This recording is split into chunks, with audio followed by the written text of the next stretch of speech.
priest was, at the age of 30, was anointed at the door to become high priest. And then once Yahshua here, at his baptism and ministry, he was anointed, shall we say, by the Holy Spirit. When he came up after his baptism, he came up out of the water, and John saw the Spirit descend on him in the likeness of a dove and abode upon him. Then passing through this veil of the divided waters of the Red Sea, the children of Israel came into the wilderness, and they were here for 40 years. Now, while they were here, there was that cloud, that pillar of cloud by night, or by day, I'm sorry, and a pillar of light by night. So the children of Israel were always in light here, right? Coming to the interior pattern, this candlestick was lit at 3 o'clock in the afternoon as the sun was making its turn around the tabernacle, because it faced east. So by 3 o'clock, you know, the sun is kind of back here towards the back, and the tabernacle is now in shadows. And so this candlestick is lit to provide light, showing that there was light constantly here in the holy place. You had the sun from 9 o'clock until 3 o'clock lighting the holy place, and then at 3 o'clock this candlestick was lit, providing light. So this holy place was always in light. Yahshua the Messiah, when he enters into your heart, that's what this is showing the Spirit of light or life in the heart of men. And he is that light. He's that light that's constantly shining within you. All right? The children of Israel out here were fed by manna that came from the cloud. For 40 years they were fed by that manna. The priest here at the table of shewbread, the 12 tribes of Israel would provide a loaf of bread. There were 12 loaves of bread on this table of shewbread. And the priests would daily eat from this table of shewbread, showing that, you know, Yahweh provided the bread here, and there was bread provided here. And then here we have the words of Elohim, which is again showing their heart, that it is his words in your heart. It's that food. The words of Elohim are the food that sustain us so spiritually and give us hope and life. Okay? Here in the wilderness, Moses was the intercessor between the children of Israel and Yahweh. And then coming into the interior pattern, the priest came in here twice a day, once at 9 o'clock, and then again at, 3 times a day, I'm sorry. Once at 9 o'clock in the morning, then again at noon, and then again at 3 p.m. in the afternoon, where he would make prayer or offer up an intercession for the people, for the children of Israel. Coming here into the baptism and ministry, Yahshua is our true intercessor. This priest back here was just a type and shadow, just as Moses was a type and shadow of the true intercessor, which is Yahshua the Messiah. And then crossing through this second veil, which was the River Jordan, the children of Israel entered into the Holy Land, or the Promised Land, where the manna ceased, and they were given, well, they ate of that fruit there that was provided for them by Yahweh. All these homes were built and everything, and you know, I'm not quite sure how that correlates to the interior pattern here, but what we have here is in the interior pattern, we have the Ark of the Covenant. And this was a threefold piece of work here. We had the actual ark itself, and then the mercy seat, and then the 2 cherubims that were placed upon the mercy seat. And within the ark was put the tables of stone, the golden pot of manna, and Aaron's rod that budded, right? but mainly what I'm focusing on is the 2 tables of stone, or the law that Moses received from Yahweh on his 3rd trip, because that's the tables that got put in there, not the tables from the 2nd trip, because he broke those when he came down, showing that Israel was going to break that covenant that that they had made with Yahweh back there at Mount Sinai. So the 2nd tables of stone was put here in the covenant, or in the ark, showing that this is where the true law was going to be placed, and that this would be that new covenant. And over here in the testimony, we see this heart here, and the 2 tables of stone, showing that Yahweh is now writing that law, that spirit law, in your heart and in your mind. It's no longer a stony table of stone, or no longer a law written in stone, but written in flesh. Okay, written within your heart and mind. We've got two angels here, and of course you've got 2 angels there that are on the mercy seat. And we have this eye here, and we've got an eye here. Maybe I can get into that. So anyways, I'm going to pick up where I left off. I just kind of wanted to give a brief correlation between the plates there. So I kind of skipped this one. I would like John 10 and 9, if someone would be so kind as to grab that scripture. Because after the priest, after he did all of his duties down here in the court roundabout, right? He would have to pass through this first veil, or through the door, into the holy place.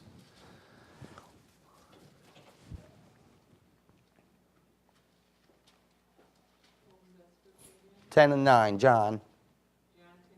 Yep. I am the door. By me, if any man enter in, he shall be saved, and shall go in and out and find pasture.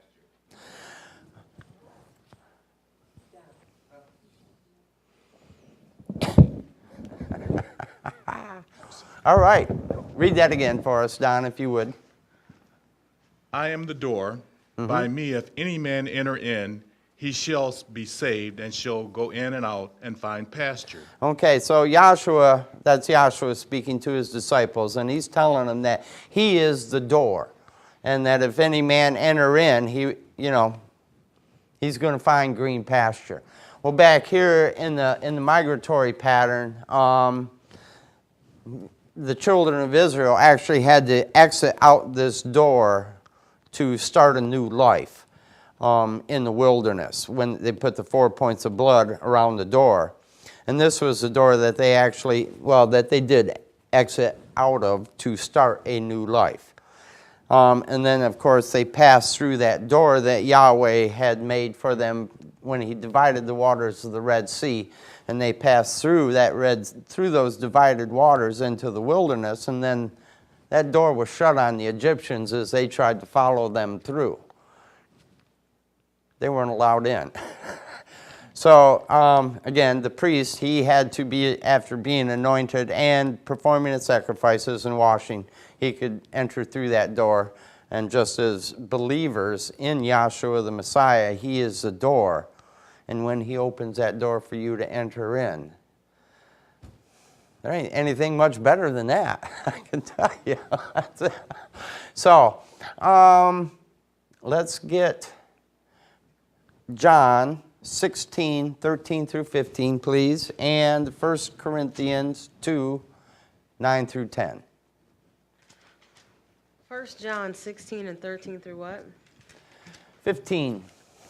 1 John 16 and 13. Howbeit, when he, the Spirit of truth, is come, he will guide you into all truth.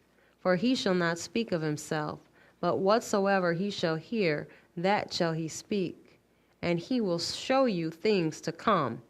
He shall glorify me, for he shall receive of mine, and shall show it unto you. All things that the Father hath are mine. Therefore said I, that he shall take of mine, and shall show it unto you. Yep. Okay. That's what he does.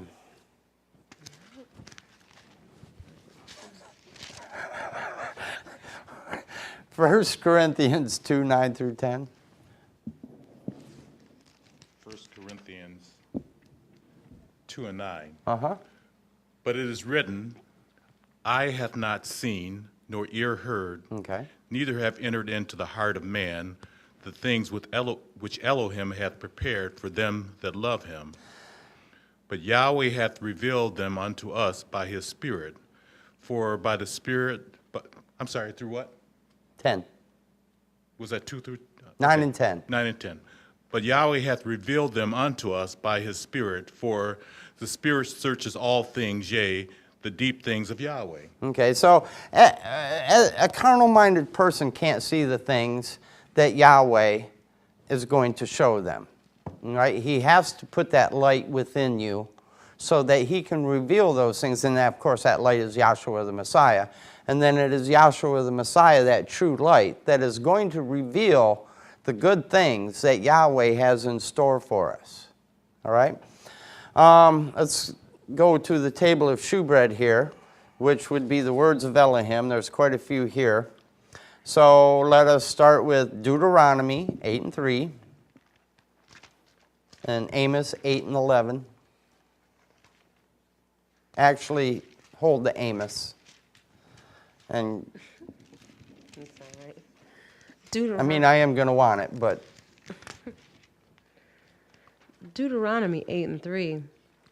And he humbled thee, and suffered thee to hunger, and fed thee with manna, which thou knowest not, neither did thy fathers know, that he might make thee know that man doth not live by bread only, but by every word that proceedeth out of the mouth of Yahweh doth man live. okay, so back here in the wilderness, Yahweh provided the children of Israel with manna daily, all right? And they didn't know what it was. It just came down, and they were just happy to have it, at least for a while. I think after 40 years, they probably got a little tired of it, but, you know, it's still the best food that they could ever get. And then here in the interior pattern, as I said earlier, the high priest, he ate daily from this bread that the children of Israel brought in for them, and off that table of shewbread. And these words here that Yahweh has given us, these are the food. This is the food that spiritually feeds us. This is the words that Yahweh has given us. Okay, Jeremiah 15 and 16. And Ezekiel 3 and 1.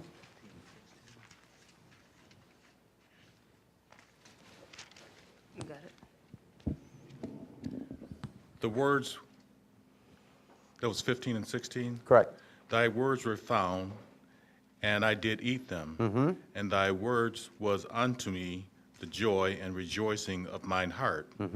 For I am called by thy name, O Yahweh of hosts. Okay, so the words that he had there, they were joyous to his heart. Ezekiel 3 and 1. Go ahead. Thank you. Ezekiel 3, you got it? Okay. Ezekiel 3 and 1. Moreover, he said unto thee, Son of man, eat that thou findest. Eat this roll, and go speak unto the house of Israel. I opened my mouth, and he caused me to eat that roll. Okay. And these are, again, the words of Yahweh. Now give me Amos 8 and 11. Amos 8 and 11. Behold, the days come, saith Yahweh, that I will send a famine into the land, not a famine of bread, nor thirst for water, but of hearing the word of Yahweh. Okay, so back here, these children, their manna never ceased. It was a constant thing, just as the table of shewbread constantly had bread on that. Read that one over again for me. Okay. Behold, the days come, saith Yahweh, that I will send a famine into the land, Okay? not a famine of bread, Right? nor a thirst for water, Right. but of the hearing of the words of Yahweh. Famine of the word, of hearing the words of Yahweh. And that famine has been going on really essentially since probably the departure of the apostles. It's been going on for a long time. When it exactly began, but there was certainly back here and I think this was probably related to like the 7 servitudes, or Amos is talking, because there was certainly a famine in the land back then. Just as there is now, the children of Israel back here had turned away from their attention away from Yahweh and was devoting their attention to other idols, right?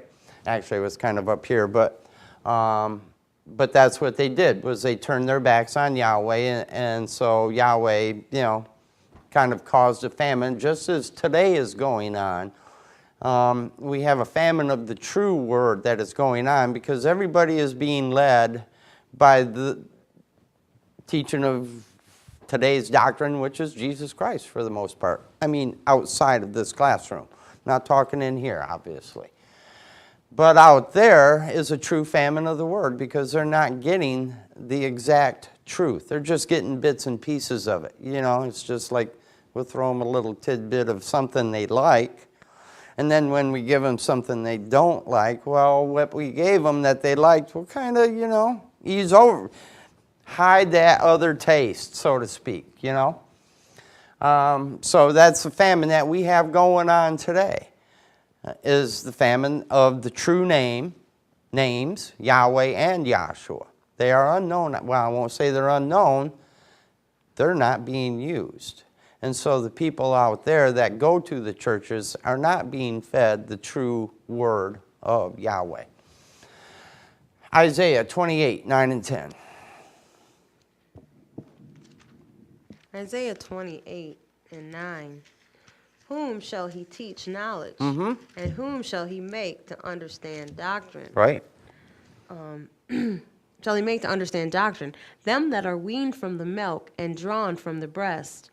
For precept must be upon precept, precept upon precept, line upon line, line upon line. Here a little, and there a little. For with stammering lips and another tongue will he speak to this people. Okay. Precept upon precept and line upon line. Again, outside of here, they really have no idea what these precepts are and what the lines are and how they run. It just isn't opened up to them, and it is only through Yahshua the Messiah that he's going to open up these bloodlines and help you to make you to understand that this bloodline started way back here with Adam, and it followed all the way down to Yahshua the Messiah. And the water line started back here with Adam, all the way down to Yahshua the Messiah. Spirit line, back here with Adam, all the way down to Yahshua the Messiah. And these are the witnesses that point to Yahshua the Messiah. These witnesses they point to his death, burial, and resurrection. Okay? Luke 4 and 4 and John 6 and 35.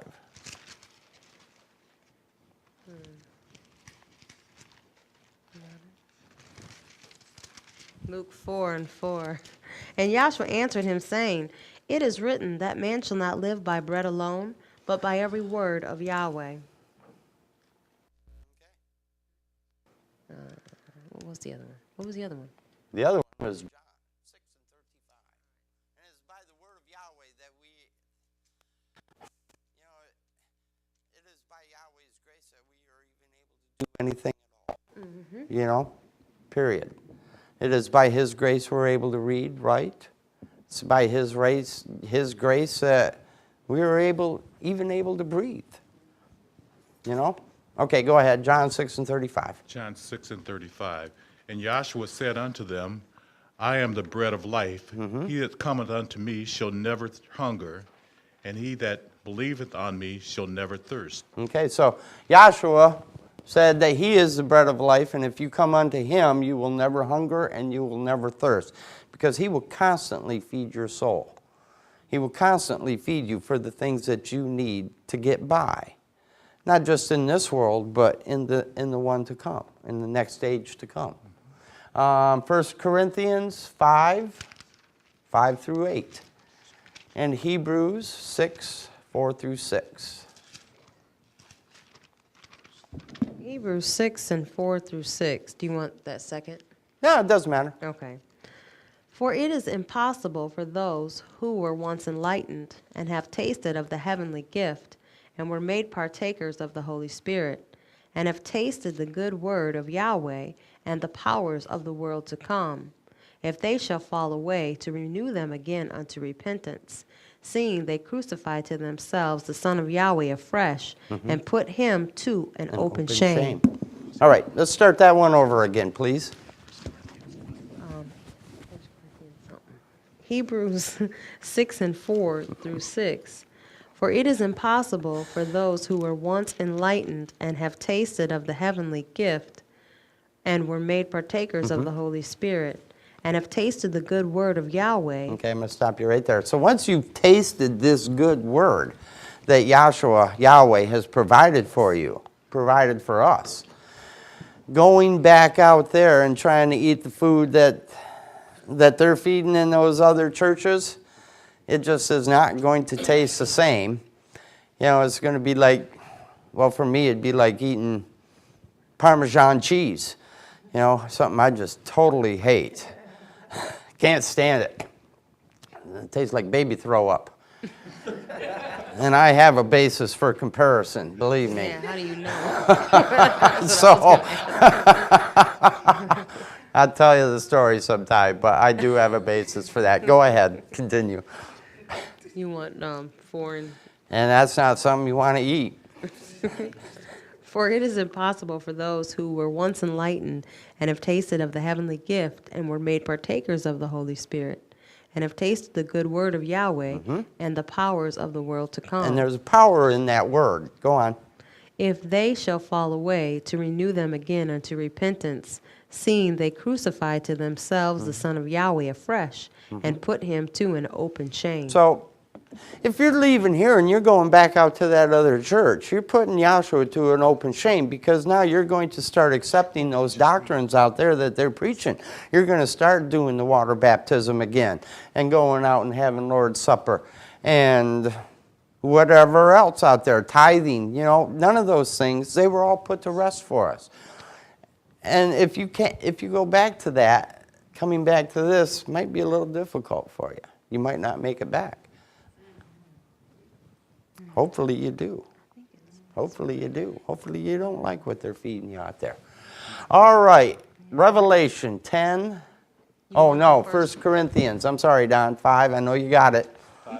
5 through 8. 1 Corinthians 5 through 8. To deliver such as one unto Satan for the destruction of the flesh, that the spirit may be saved in the day of the Savior Yahshua. Your boasting is not good. Know ye not that a little leaven fermenteth the whole loaf? Get rid of the old leaven, that ye may be bread of a new baking. All right, so get rid of this old leaven, which is back here. This is that old leaven that they were talking about, that old covenant that was here, that the children of Israel tried to keep and couldn't do it. And so it wasn't put upon us to even try and keep it. But Lucifer, through his wiles, has, finagled his way through various means and has restored this operation again. That was once put to rest. He's now brought it back to life. Go on. Get rid of the old leaven, that ye may be bread of a new baking. And this as is it were. Right. This is a new baking. This Yahshua the Messiah, that's a new leaven, because he has now risen from the dead so that we may have resurrection. As it were, unleavened Passover bread. For the Messiah, our Passover, was sacrificed for us. Right. Therefore, let us keep the feast, not with old leaven, neither with leaven of malice and wickedness, but with the unadulterated principle of sincerity and truth. Okay. John 6 and 63 and 2 Corinthians 3 and 6.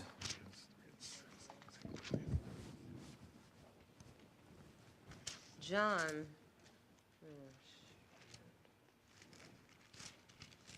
6 and 63. John 6 and 63.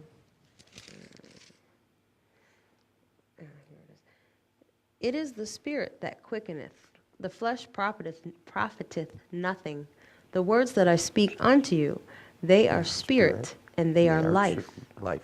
So it's the words of Yahshua the Messiah that he speaks unto us daily. That's spirit and life. Go on. 2 Corinthians 3 and 6. 2 Corinthians 3 and 6, who also has made us ministers of the New Testament, not of the letter, but of the Spirit. But of the Spirit. Now, back here, this was a testament, this covenant was of the letter back here. And the letter killeth, right? But it is the For the letter Spirit that killeth. gives life. Go on, I'm sorry. I'll start over. Please. Who has made us able ministers of the New Testament, not of the letter, but of the Spirit. For the letter killeth, but the Spirit giveth life. All right. So it is through the words of Yahshua the Messiah. These words are our food. This is the manna that he has given us that we may sustain our souls. Okay?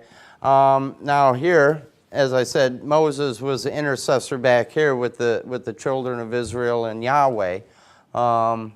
And here in the interior pattern, the priest was that intercessor. He went in 3 times a day and offered up prayer for the children of Israel. And they didn't know what he was praying for. Yahshua is the true intercessor. So let's get Romans 8. No, let's start with Luke 1, 9 through 11. And then Romans 8, 26 and 27. Luke 1 and 9. According to the custom of the priest's office, his lot was to burn incense when he went into the temple of Yahweh. Okay? And the whole multitude of the people were praying without at the time Right. of incense. And there appeared unto him an angel of Yahweh standing on the right of the altar of incense. Okay, now this is going back to Zechariah, I believe, and when he's doing his service of a bayou or whatever it is here in the altar or in the temple, in the holy place, and that's the angel Gabriel appearing to John. Are we done with that? And when Zacharias saw him, he was troubled, and fear fell upon him.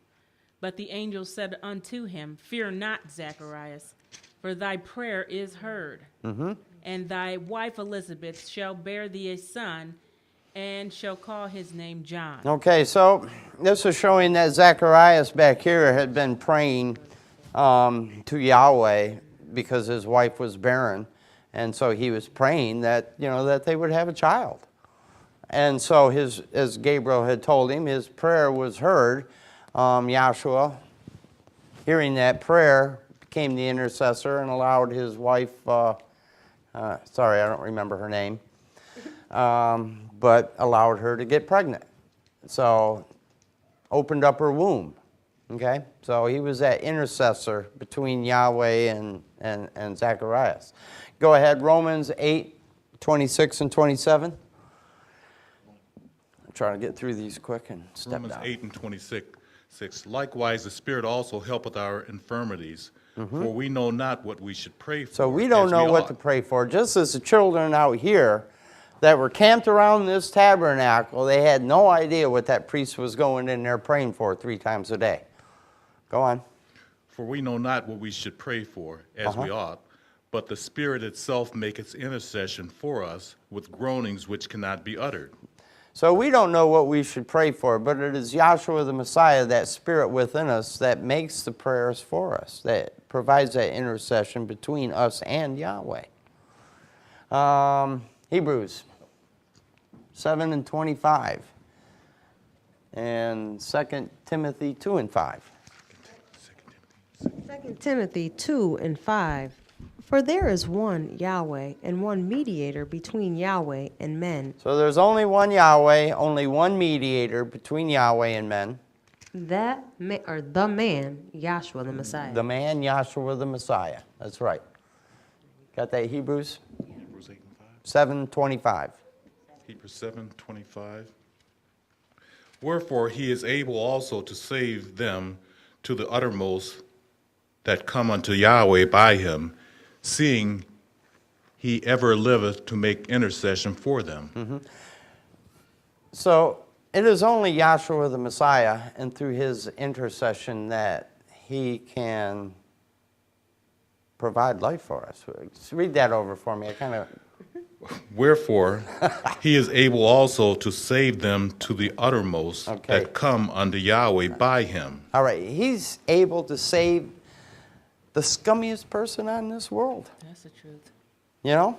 He's able to do that. There isn't a person that Yahshua can't save. And he will, because that's who, you know, whoever his father gave him, he will save those people. Save those souls. All right, Zechariah 12 and 10.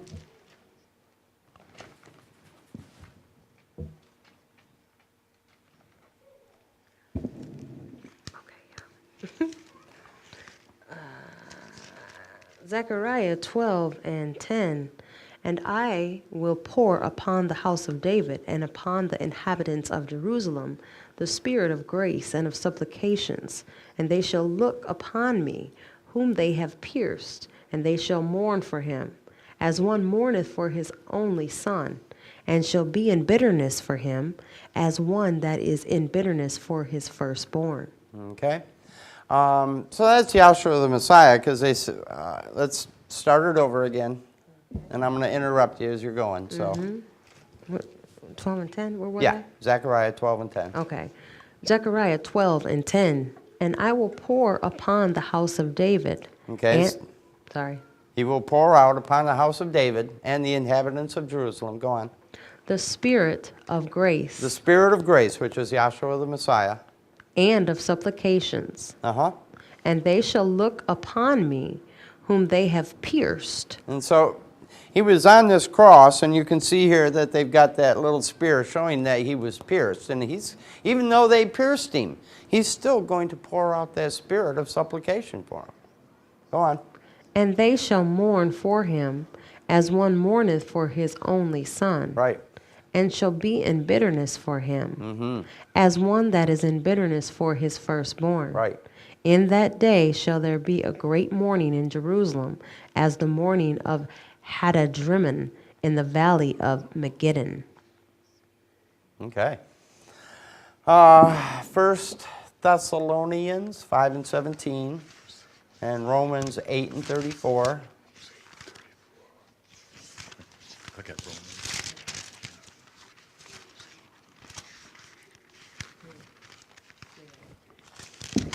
1 Thessalonians 5 and 17. Pray without ceasing. Pray without ceasing. Okay. And that's what Yahshua does. He constantly is making intercession for us. All right? It's not our prayers. He's the one that's doing all the praying for us. Go on. Romans 8 and 34. Who is he that condemneth? It is the Messiah that died, yea, rather, that is risen again, who is even at the right hand of Yahweh, who also maketh intercession for us. So Yahshua has risen after his death, burial, and then his resurrection, his ascension. And it's after his ascension that he's making intercession for us with Yahweh. 1 John 2 and 1. Revelation 6 and 9.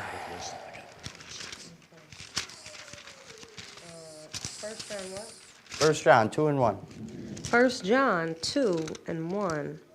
My little children, these things write I unto you, that ye sin not. And if any man sin, we have an advocate with the Father, Yahshua the Messiah, the righteous.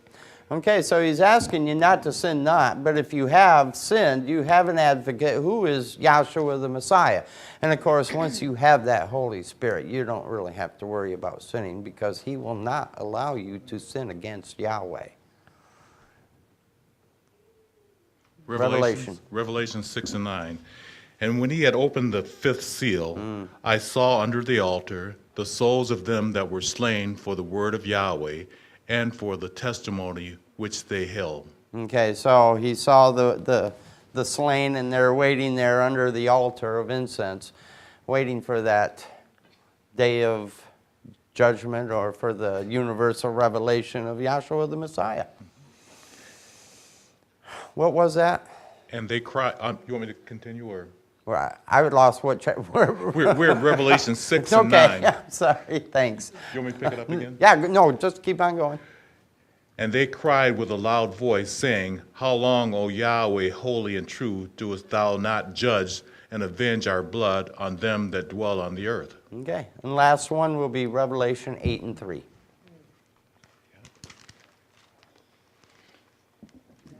And Revelations 8 and 3. And another angel came and stood at the altar, having a golden censer, and there was given unto him much incense, that he should offer it with prayers for all the sons upon the golden altar which was before the throne. All right. What they're talking about there in Revelation, the first few verses, was that there were 7 angels with trumpets ready to blow their horns.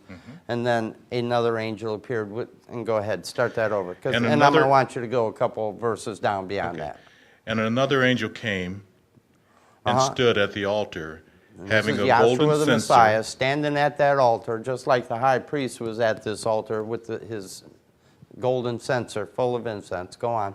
And there was given unto him much incense, that he should offer it with the prayers of all the saints. Okay, and so he's offering that incense up. That incense, it went up in, it was a sweet fragrance unto Yahweh, is that fragrance raised up into the most holy place.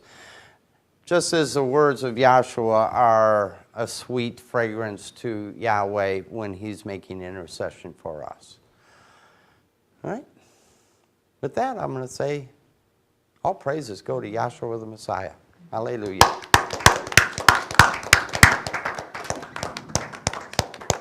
I'm going to have to change the batting order. All right. Our next speaker for this evening will be Dr. Graciela Underwood. She's in the bathroom. I don't understand why it's both of them all the time, though. Are we doing something wrong? Tim and then her again. What? Yeah, I'm sure I'm supposed to be second. It's like racism or something. Good evening. I enjoyed what Dr.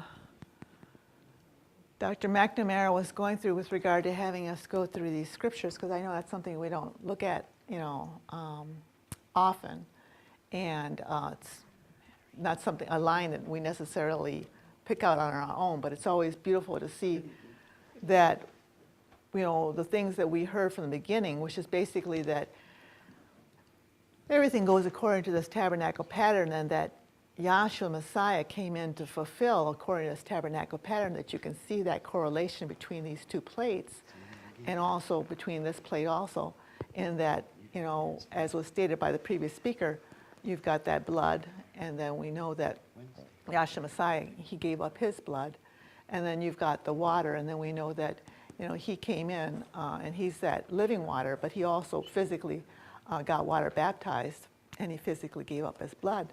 But he's also our life's blood with regard to our spirit. And then, he is the door, and even right here, let me go back with that holy anointing oil, that he is the Holy Spirit, and he had to be shown that he had the Spirit, the anointment of the Spirit on him. And then he is the door, and he claimed that he's the door. And when I heard those things before, when I was in Christendom, as far as hearing, Jesus Christ is the door or anything like that, I would not have had any concept of what that really meant.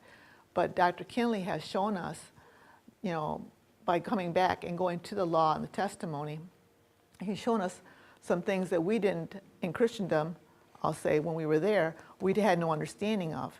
And that goes back to this stored back here with the children of Israel, as is given in Exodus, that that they were under a great bondage, and they were crying out to Yahweh, their Elohim, although they didn't know him by the name of Yahweh until Moses was given the name and brought it down to them.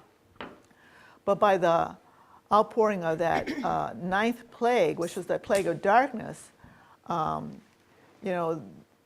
Egypt was already devastated, and Pharaoh, who was the king and thought himself to be a god at that time, had his heart hardened. And the reason why his heart was hardened all that time was basically, and Danielle, I'm going to ask you to look that up for me in Exodus. I will. The reason why his heart was hardened was because it was Yahweh's purpose that glory be given unto his name. So if you, is it 9 and 6? It's Exodus 9 and 6. okay, I think that's what it is. All right.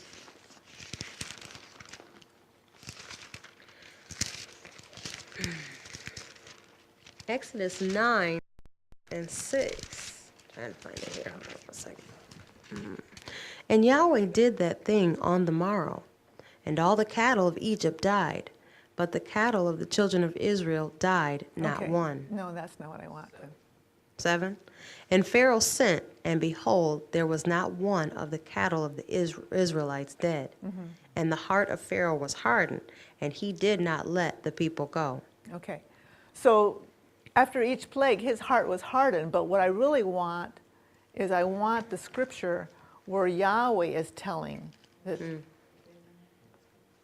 I don't know if it's in Numbers or Exodus, but where he's basically saying that he hardened the heart of Pharaoh. That's what I want.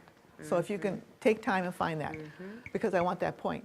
But, okay, so going back, so the children of Israel, they're back here, and like I said, they were in bondage to Pharaoh. Now, Pharaoh is that beast man of sin at this time, and he is not succumbing to the will of Yahweh. It's 7 and 3. Did you locate that? Try 7 and 3. And I will harden Pharaoh's heart and multiply my signs and my wonders in the land of Egypt. 9 and 16, thank you. That's what I want. I know, I was thinking it was a 9. There's 9 and 12 too. Exodus 9 and 12. And Yahweh hardened the heart of Pharaoh, and he hearkened not unto them, as Yahweh had spoken unto Moses. And then in 16, and in very deed for this That's what I want. cause 9:16. have I raised thee up, Thank for you, to Cheryl. show in thee my power. Yes, and because that that's what I want you to read, is that this is the reason why. For this very cause, continue, Danielle, please. 9 and 16. And in very deed for this cause have I raised thee up, for to show in thee my power, and that my name may be declared throughout all the earth. Okay, so in like manner, the reason why there is, quote unquote, Satan, because people think, that some people don't believe in the devil. They don't understand that there's a reason why there is Satan. There is a reason why there is the devil. There is a reason why there's a mystery of iniquity. And it's because Yahweh is going to proclaim his name, and he's going to create an adversary that he can go ahead and defeat. And he, at this time, he defeated Pharaoh, so that when the 10th plague came and he told Moses to tell the children of Israel what it was that they needed to do. Let's go ahead and get Exodus, the 12th chapter, please, and go ahead and start at 12 and 1, please. Exodus 12 and 1. And Yahweh spake unto Moses and Aaron in the land of Egypt, saying, This month shall be unto you the beginning of months.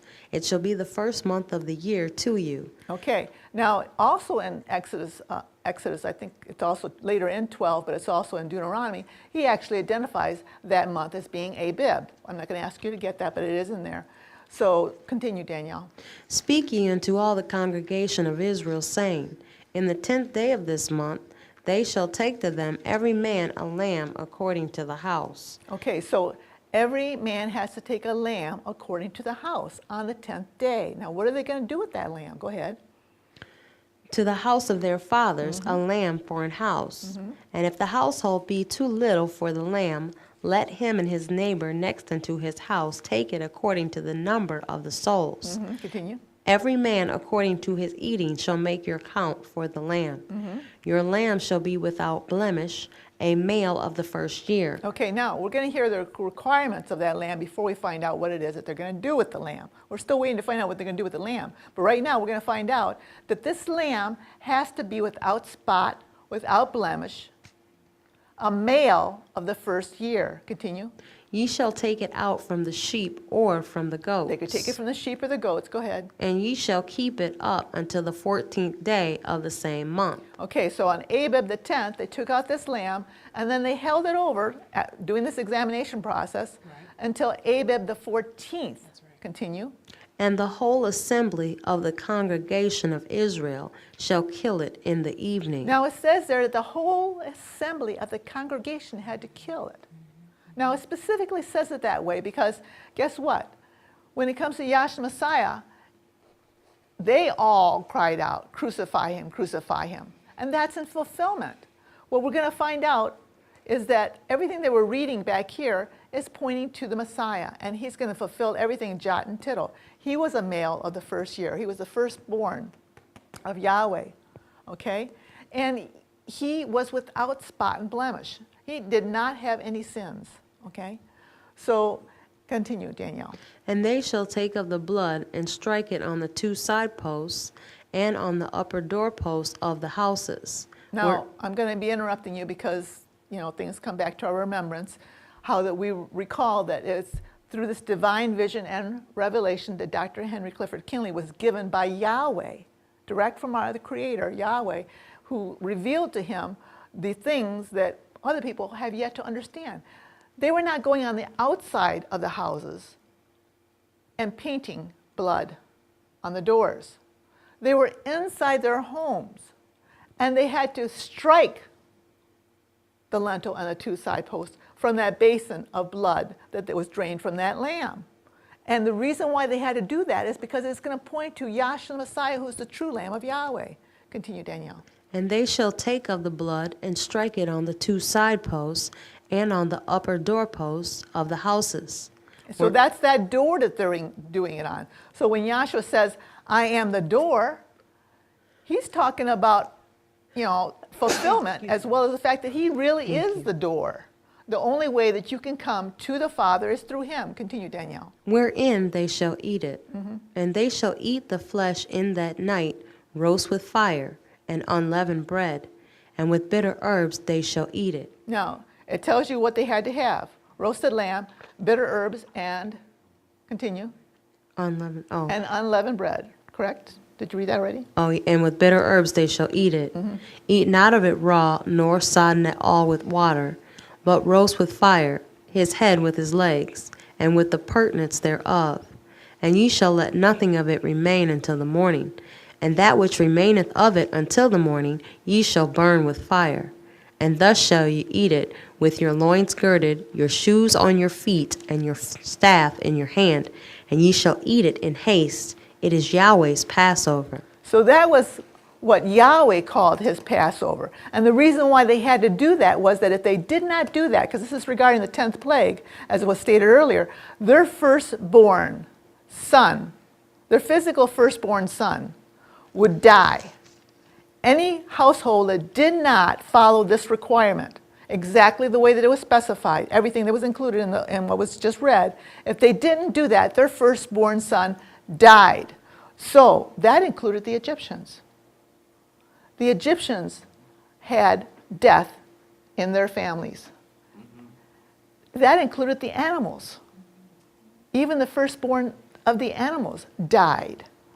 But the children of Israel, all who were obedient, their firstborn did not die. Okay? So Yahshua Messiah, he is salvation in coming in and fulfilling this, okay? Where we talked about he's going to be doing exactly what's done here. You got those 4 points of blood, and when he died on that cross, there were 4 points of blood. I'm going to come over here to the carnal ornus chart because it's a larger depiction of him on the cross, where you've got him struck. And we talked about that striking, okay? It's not a tapping, it's not a painting, it's not a dabbing, it's a striking. He was struck in the hands, 1, 2, and in the feet, 3, and then he was also struck on the head with that crown. So even the fact that he has this crown is in fulfillment. And these are things that we've learned here in this school because Dr. Kinley brought it to our attention. The things that he saw in the divine vision and revelation that was given to him. He brought it to our attention what was right there in the Bible that we had not seen or understood. Our eyes are being opened up to the true Yahweh Elohim, that he is salvation, that he has been operating by plan and continues to operate by plan. I'm going to get you to have me 1 John 5, 7 through 8 for a moment. And then I'm going to come back here to the Moses chart. Because she also talked about the fact that this lamb had to be roasted. And Yahshua Messiah, in fulfillment, he too was roasted. He was subjected to the elements. He was out there in the sun. But he was also, if you were to look up the definition of roasting, he was also subjected to the ridicule, the scorn of all those that were there seeing him and saying, you know, you thought you could save yourself. Get yourself down off that cross. He was subjected to great ridicule. He was roasted, okay? So 1 John 5, 7 through 8. 1 John 5 and 7. For there are three that bear record in heaven, the Father, the Word, and the Holy Spirit. And these three are one. Now this plate right here, that's what this plate is depicting, okay? So talking about the Father, the Word, and the Holy Spirit. Continue. And there are three that bear record. And there are three that bear witness, in the earth, the Spirit, and the water, and the blood, and these three agree in one. Right, the Spirit, the water, and the blood. Yahweh has provided witnesses to what he is doing. And this pattern or plan of salvation is laid out from Adam on down, pointing to Yahshua Messiah, and it continues to point that it's Yahshua Messiah who is the true Savior of the world, the true Redeemer. He's the only one who has come in and done everything that was required of him by the Father. So we have here, going back to this migratory pattern, okay, where you had this, like I said, they put the blood on the door, and then when they left out, they thought it was going to be no problem. You know, we're leaving now. And there was quite a few of them that left on out, 603,550 of fighting men. And that didn't include women and children or elderly people, okay? So there was quite a few of them that left out. And Pharaoh let them go. He had to. He was told to. But guess what? His heart was hardened again because Yahweh was not finished with him. So he pursued on after these children of Israel. And they came to a place where they thought they were going to die because they see that they're being pursued and they see that the way in front of them is blocked. There is a Red Sea and there's mountains on either side. And in their mind, they're thinking, we are going to die. These are the same people who were down here in the land of Egypt, saw what happened with the first plague, how Yahweh had the first, second, and third plague on them and lifted it on up, and saw all the other plagues and saw what Yahweh did with regard to he could take a plague and lay it down and then stop it. That will, Ayah Asher Ayah, I will be what I will to be. They saw that. They saw that, and yet they were not yet understanding. So now when they come to the Red Sea, something's going to have to happen. So what do we have? We have here Exodus, the 23rd chapter. Go ahead and get 20 through 23, and I also want 1 Corinthians, the 10th chapter, 1 through 4. Because Yahweh is going to perform something for them right here, and he's going to say something that points again to Yahshua Messiah. Exodus what? 20 and 20? 23, 20th verse through the 23rd verse. 23 and 20 of Exodus. For mine angel shall go before thee, and bring thee in unto the Amorites, and the Hittites, and the Perizzites, and the Canaanites, the Hivites, and the Jebusites, and I will cut them off. Thou shalt not bow down I'm sorry, you wanted 20. Yep, I want it. 20, Exodus, the 23 23rd and 20. chapter, starting at the 20th verse and Okay. continuing till the 23rd chapter. Behold, I send an angel before thee to keep thee in the way, and to bring thee into the place which I have delivered. Beware of him, and obey his voice. Provoke him not, for he will not pardon your transgression, for my name is in him. But if thou shalt indeed obey his voice, and do all that I speak, then I will be an enemy unto thine enemies, and an adversary unto thine adversaries. For mine angel shall go before thee, and bring thee in unto the Amorites, and the Hittites, and the Perizzites, and the Canaanites, and the Hivites, and the Jebusites, and I will cut them off. Okay, now don't lose your place. I might have you read that again. Okay. Because what is just stated there, who's talking? Yahweh. Yahweh's talking. Now he named off a whole bunch of people. And when he appeared to Moses back here in Exodus, the 3rd chapter, he named off a whole bunch of people. And it's basically the same people that he's naming off. That list?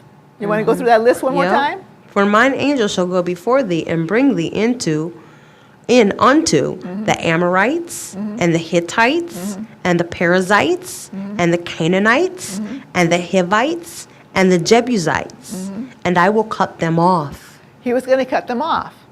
Okay? He's saying that their enemies were his enemies. And he was going to take care of his people. Okay? So, if the Egyptians are pursuing them as if they're enemies, guess what? They're going to be cut off, and that's what happened. That angel in that cloud, which is that spirit that was in that cloud, traveling with them, Yahweh Elohim, okay?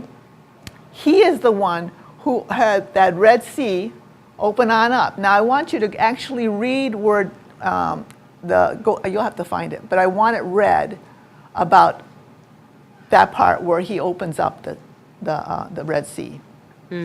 I want that too. It should be right around close to where you're at too. Maybe 19, 18. Because it gives a description of how it's done, what he does, what he has Moses do, and what happens. And that's what I want read. Exodus, I believe it's 14. Hopefully. 14 and 13. Thank you. And Moses said unto the people, Fear not, stand still and see the salvation of Yahweh, which he will show to you today. Okay, so she's reading at Exodus 14 and 13, correct? Mm-hmm. And that is what I want. He's saying, fear not, go ahead. Fear ye not, stand still, Stand still and see the salvation and of see the salvation of Yahweh, Yahweh, which he will show to you today. which he will show you tomorrow. Today. Today. He's not slack concerning his promises. Okay? Today. He was going to save them today. He wasn't going to save them tomorrow. So he went ahead and he continued reading, please. For the Egyptians, whom you have seen today, ye shall see them again no more. So those Egyptians were forever. going to be cut off forever. Continue. Yahweh shall fight for you, and ye shall hold your peace. Right. And Yahweh said unto Moses, Wherefore criest thou unto me? Speak unto the children of Israel, that they go forward. But lift thou up thy rod. So what did Moses have to do? Lift up the He rod. had to lift up the rod. That's what he'd been doing down here in the land of Egypt, okay? Him and Aaron. That's what they've been doing. So now they're lifting up the rod. What happens when he does that? Go ahead. And stretch out thine hand over the sea, and divide it. And the sea was divided. Go ahead. And the children of Israel shall go on dry ground through the midst of the sea. And I, behold, I will harden the hearts of the Egyptians, and they shall follow them. And I will give me honor upon Pharaoh, and upon all his hosts, upon the chariots, and upon his horsemen. And the Egyptians shall Okay, know. stop. I'm going to interrupt you. So far, okay, he's going to have them lift up the rod. The sea's going to get divided. The children of Israel are promised, because when Yahweh speaks, it's done, that they're going to go through on dry land. But it also says the Egyptians are going to follow. So what's going to happen to the Egyptians? Are they going to go through on dry land?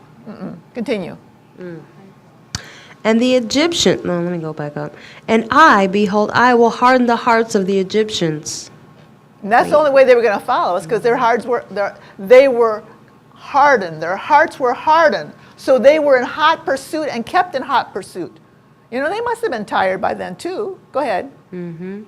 I will harden the hearts of the Egyptians, and they shall follow them, and I will get me honor upon Pharaoh Yep. and upon all his hosts, upon his chariots and upon his horsemen. And the Egyptians shall know that I am Yahweh, when I have gotten me honor upon Pharaoh, upon his chariots, and upon his horsemen. And the angel of Yahweh, which went before the camp of Israel, removed and went behind them, and the pillar of the cloud went from before their face, and stood behind. Okay, because this pillar of a cloud that was leading them, that was in front of them and leading them, went up and behind them to be between the children of Israel and their enemy. Okay? Continue. And stood behind them. And it came to pass, the camp of the Egyptians and the camp of Israel, and it was a cloud, and it was a cloud and darkness to them, but it gave light by night to these, so that the one came not near the other all the night. So even though it was nighttime, the Egyptians could do nothing. They could not, because that's the favorite time for them to attack, strategically, okay, is to attack the enemy or whoever they're pursuing at night. But they couldn't do a thing. Go ahead. And Moses stretched out his hand over the sea, and Yahweh caused the sea to go back by a strong east wind all that night, and made the sea dry land. So that's how he made the sea dry land. Strong east wind all that night. Go ahead. And the waters were divided. And the children of Israel went into the midst of the sea upon the ground, the dry ground. And the waters were a wall unto them on their right hand and on their left. So as they're going through, they're actually seeing this wall of water on either side of them. They're seeing what Yahweh has done for them, that he has opened up a way that did not exist before. Continue. And the Egyptians pursued and went in after them to the midst of the sea, even all Pharaoh's horses, his chariots, and his horsemen. And it came to pass that in the morning watch Yahweh looked unto the host of the Egyptians through the pillar of fire of the cloud, and troubled the host of the Egyptians, He troubled the host. Go ahead. and took off their chariot wheels. He took off their chariot wheels. How could he do that? Because they weren't going through on dry land. Go ahead. That they drave them heavily, so that the Egyptians said, Let us flee from the face of Israel. Now they think they're going to be able to turn around and leave. Sorry, go ahead. For Yahweh fighteth for them against the Egyptians. They recognized, because he said that they would, and they recognized Yahweh is fighting for them. So they had to say, yes, Yahweh is fighting for them. Go ahead. And Yahweh said unto Moses, Stretch out thine hand over the sea, that the waters may come again upon the Egyptians. So Moses had to do something again according to the will of Yahweh. Yahweh told him to do something, and in obedience he did it. And guess what? That Red Sea came on back on top of those Egyptians. Continue. Upon their chariots and upon their horsemen. And Moses stretched forth his hand over the sea, and the sea returned to his strength when the morning appeared, and the Egyptians fled against it. And Yahweh overthrew the Egyptians in the midst of the sea. And the waters returned and covered the chariots, and the horsemen, and all the host of Pharaoh that came into the sea after them. There retained not so much as one of them. But the children of Israel walked upon dry land in the midst of the sea. And the waters were a wall unto them on their right hand and on their left. Okay. So all the things that happened down here, all the death that happened down here in this dark land of Egypt, now you've got this burial, okay, with this. Now we're going to let you know that it was only the Egyptians that got wet and they died, But the children of Israel, there was an immersion or a baptism for them. They went through on dry land, but they had those, like I said, the walls of water on either side. And then that angel, okay, in the cloud, that spirit in the cloud, okay, overhead. So now we're going to read about that in 1 Corinthians 10, 1 through 4, please. 1 Corinthians 10 and 1. Moreover, brethren, I would not that you should be ignorant of how all our fathers were under the cloud, and all passed through the sea, and were all immersed under Moses in the cloud and in the sea, So he's talking about that same event that we just talked about. Go ahead. and did all eat the same spiritual food. And they did all drink the same spiritual drink. For they drank of that spiritual rock that went with them, and that rock was the Messiah. So now it's identifying who that spirit or that angel was. It was the Messiah, okay? Salvation. Yahweh is salvation. That's what Yahshua means. Yahweh is salvation, okay? So now, like I said, we've got this death and this burial that happened here with regard to this event. Now, also I want to let you know that what's happened down here was all those nations that were mentioned that Yahweh declared as being the enemies of the children of Israel and that he would take care of, they heard about this. They heard about what happened here down with the Pharaoh and his men and all the devastation. They heard about it. And you recognize that they heard about it because of what the story of Rahab, the woman who ended up helping the two spies, how she helped them out. And she was the one that declared that we have heard. Okay? So if you were to hear that story, you'd know that that's what, and if you want to locate that story for me, Danielle, that'd be nice just to have her say that part I'm talking about. But let me go on in to say also. So you've got blood, water, and then spirit. This blood, water, spirit, like we talked about in 1 John 5, 7 through 8, the witnesses back here pointing to Yahshua the Messiah. Okay, he is coming in by that pattern of blood, water, spirit. And then you have the 40. Now the 40 that in this migratory pattern is that the children of Israel, when they came on into this wilderness of Sinai, okay, there's several events that occurred here that I want to bring to your attention. The first is that they did have to wash up, and they did have to have the law spoken down into their hearing, and they married. Yahweh made a covenant. They married Yahweh Elohim, okay, and they were his people. And then there was a tabernacle built here in this wilderness of Sinai. But at one point prior, they were to send out spies into this land. And when the spies came back with a report, some of them, 10 of them, did not say what 2 of them said. There were 12 spies altogether that were sent over there. And because of the disbelief of the people in regard to what Yahweh promised, they ended up having to spend 40 years in this wilderness of Sinai rather than going straight on in to the promised land. Now, Danielle, were you able to find that story regarding Rahab? Rahab is Joshua the 2nd chapter, but what? I'm sorry, what did you say? What? It's Joshua the 2nd chapter. For but- Rahab? Yeah, Okay. but what I want specifically where she's just declaring to them, we have heard about Yahweh and the people are trembling.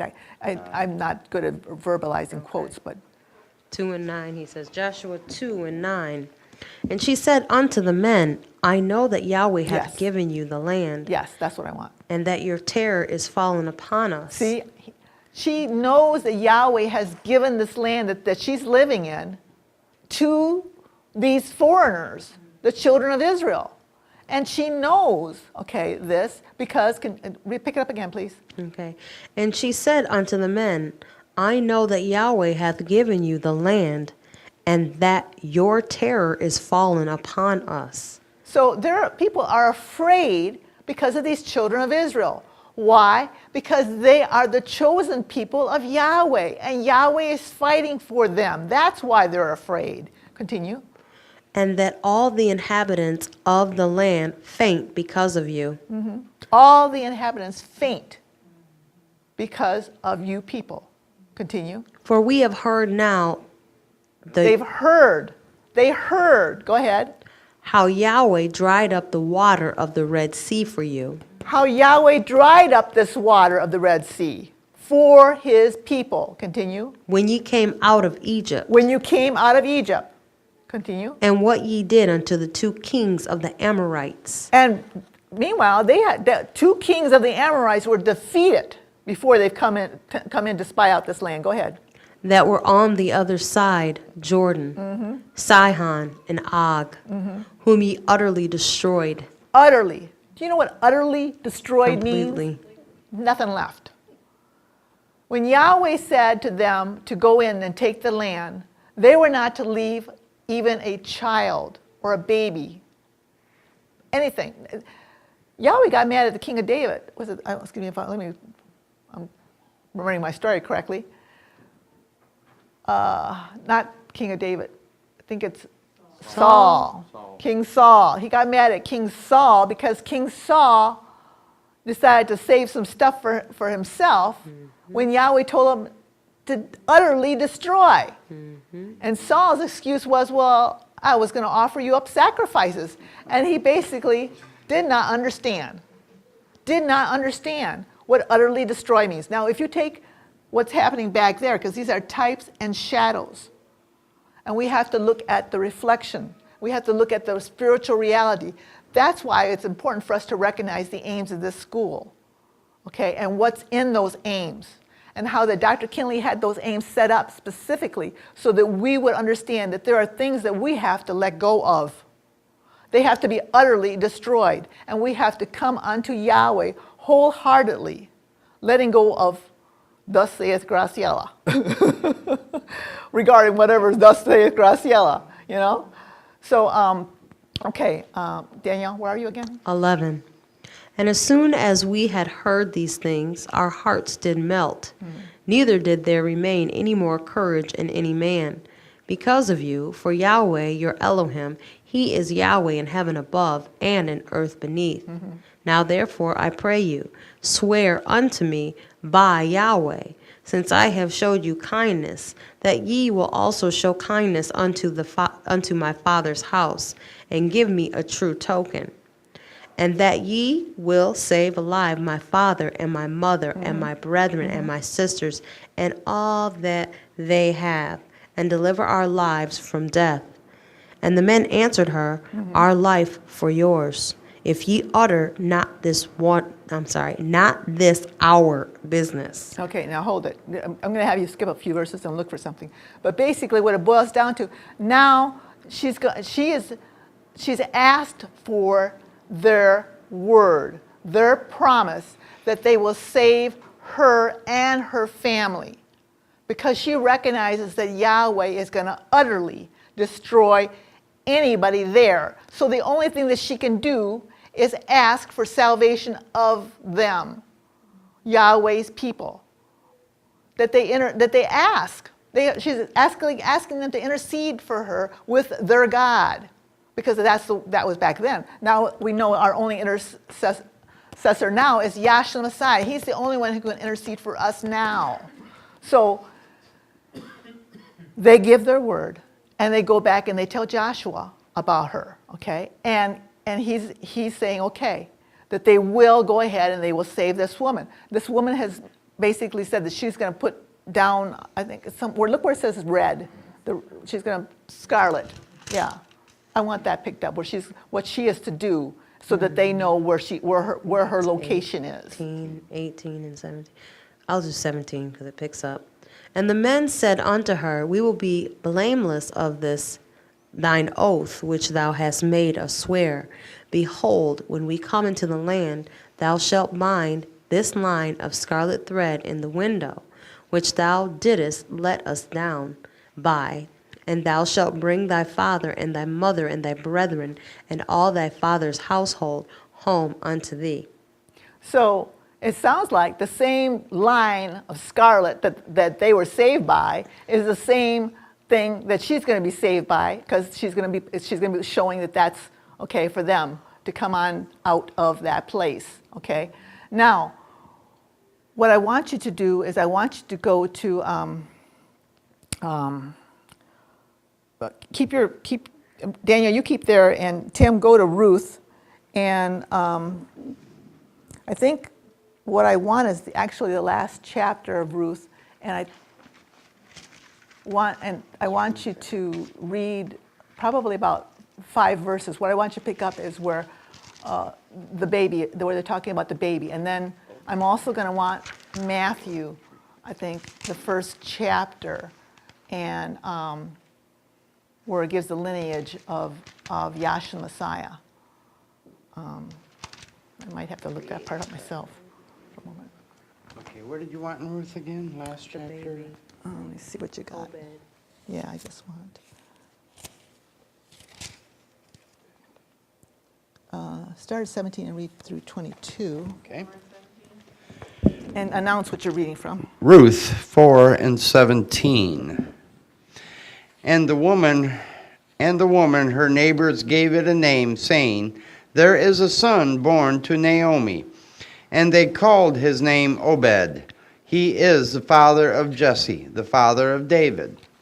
Now these are the generations of Pharez. Pharez begot Hezron, and Hezron begot Ram, and Ram begat Amminadab, and Amminadab begat Nahshon, and Nahshon begat Salmon, and Salmon begot Boaz, and Boaz begot Obed, and Obed begat Jesse, and Jesse begot David. Okay, let's see here. Now, Salmon begat Boaz of Rahab, and Boaz begat Obed of Ruth. Now, you'd have to do some more research, but what I'm looking at is Matthew 1 and 5. Matthew 1 and 5. And Salmon begat Boaz of Rechab, and Boaz begat Obed of Ruth, and Obed begat Jesse. And Jesse begat David the king, and David the king begat Solomon, and of her that had been the wife of Urias. And Solomon begat Rehoboam. Okay, that's up. My point right now is that the children of Israel, they were given that law with 613 ordinances, and under that law, there was provision made for that those who would join themselves unto them, so that they would be part of them. And like I said, more research would have to be done to show you where it is in there, but provision was made. And what's the term that they use for that? It's not proselyte. David, do you know what? Okay, well, when they came out of Egypt, there was a mixed multitude. Okay, so there's a mixed multitude. Okay, and then what I'm showing you is that when Rahab and her people were brought out, she became also part of this people. She's claiming she like Ruth held onto the skirt of Boaz and said, protect me. She is now also, in like manner, she has asked for protection from Yahweh Elohim, okay, and become part of that people, and that she becomes part of that lineage, okay, that leads on to Yahshua Messiah, because he's going to bring all his people. He's not leaving one sheep behind. Right. Okay? So that's basically kind of what the line that I'm letting you know that's there. But like I said, for you to see it a little more clearly, we would have to actually bring out a few more of the scriptures. And unfortunately, my mind does not work to be able to bring out exact verse and quote. I have to get my actual Bible and say, okay, I know it's on this side of the page, and it's like, okay, over here in this chapter. And that's how my memory works. I don't know how your guys work. So with this story, we're showing you the blood, the water, the spirit, and the 40, that it is here with this migratory pattern, and it's pointing to Yahshua Messiah, how he is indeed the true Messiah, and that he came in, blood, water, spirit, 40, as was pointed out by the law and the testimony. Everything that's written in that first 5 books and the next 34 was talking about him and him only, that when he, Matthew 5:17, please. Matthew. And that's a red, if you had a red letter edition of a Bible, you would see that this is Yahshua Messiah that's actually saying this. Go ahead, thank you. Matthew Danielle. 5:17. Think not that I am come to destroy the law or the prophets. I am not come to destroy, but to fulfill. For verily I say unto you, till heaven and earth pass, one jot or one tittle shall in no wise pass from the law, till all be fulfilled. Okay, so Yahshua Messiah is declaring that he is going to fulfill everything that's under the law and the testimony, that not one jot or one tittle, okay? And so he's done that when he says it is finished. In John, let's get in John 19 and 30, I believe that's where it actually, he says that. Excuse me. He's on this cross. He's the one who went ahead, gave up his blood. Blood and water came out when the soldier pierced him in the side, okay? Those witnesses of blood and water, and he had already given up the spirit. And he came in the 4,000th year. He did it all according to that pattern that we're talking about, this tabernacle pattern that Yahweh Elohim, our creator, gave to Moses and also revealed unto Dr. Henry Clifford Kinley. And we've been learning about that here in this school. Okay, John, please. John 19 and 30. When Yahshua therefore had received the vinegar, he said, "It is finished." And he bowed his head and gave up the ghost. Okay, so he gave it up. They didn't take his life. He gave his life. Okay, he gave his life. And he had to keep it from them as to who he was. And then reveal to them, that it was time.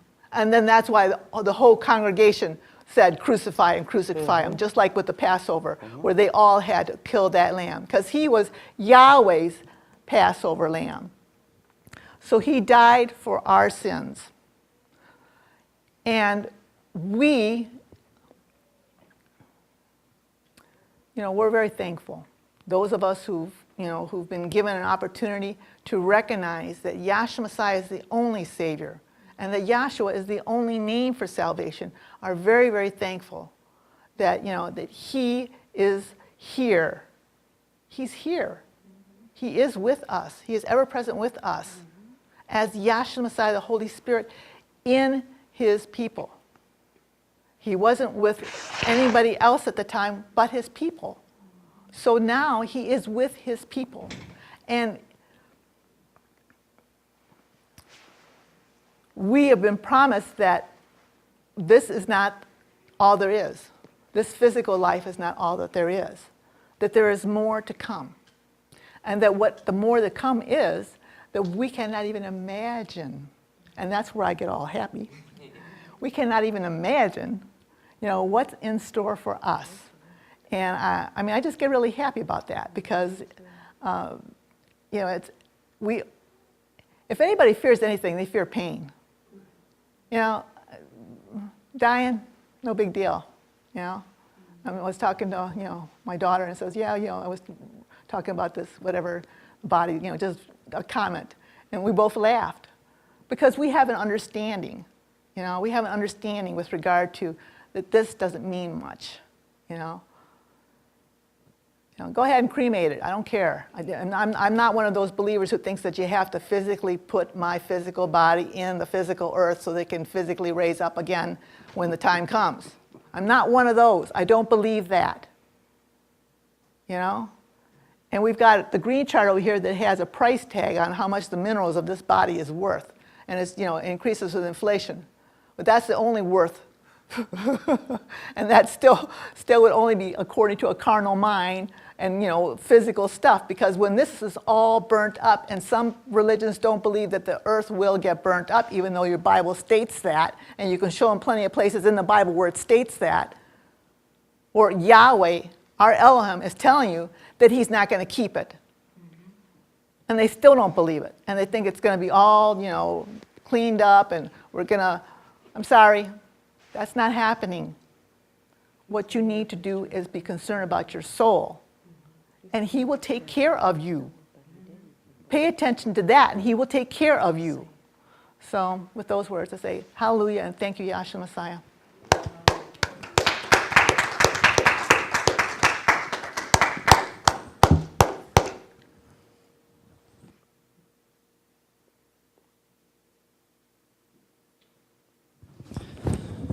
Thank you, Dr. Underwood. That brings a close to our class for this evening. Are there any comments or questions? Enjoyed class, yes. Class announcements are as follows. Classes are held every Wednesday and Friday from 7 p.m. to 9 p.m. and Sundays 11 a.m. to 1 p.m. All beginner and instructional meetings are posted on the whiteboard in the back. This coming Sunday at 9 a.m. is our second fundamentals class for the month of September. We ask that you please do not enter the room during the moderation prayer or scripture reading, and please keep all food and drink other than water in the lobby area so that the class is not messed up. A reminder that the school is supported by our members. Pledges are due at the beginning of each month. Donations are welcomed and greatly appreciated. For either one, please see our treasurer. And all donations to the Ustream project are greatly appreciated. From our Director of Public Relations, you can now find our classes on Ustream. You can also find us on Facebook, YouTube, and at our website, lansingbible.weebly.com. Special events.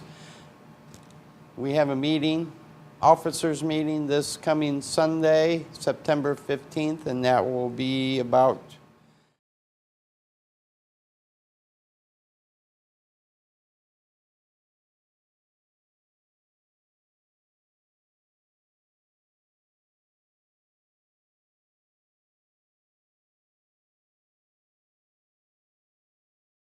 Saturday, October 26th, and Sunday, October 27th.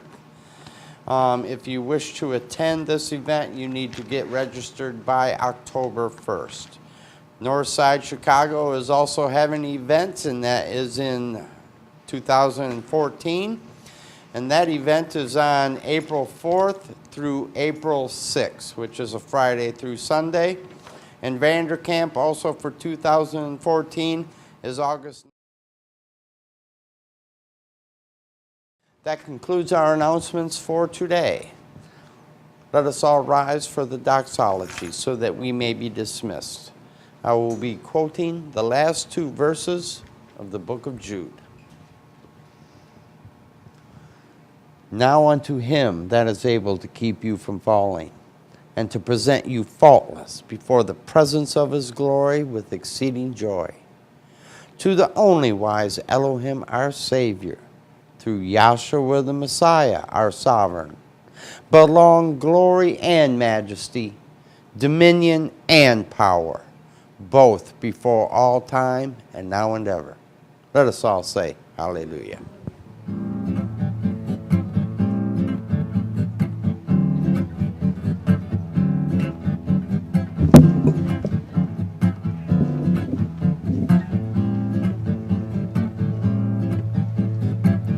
You can hear it in the wind as it blows through the trees. You can see it in the wings of a bird flying free.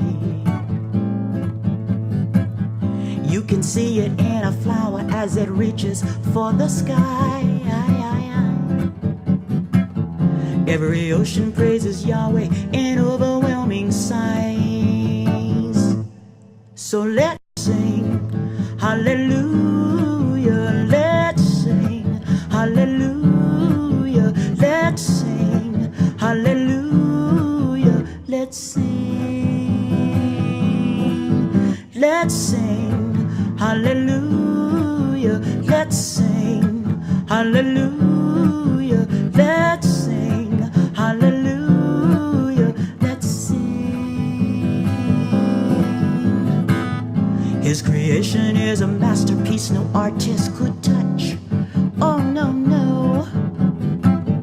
Every color that he painted it with love. And his signature is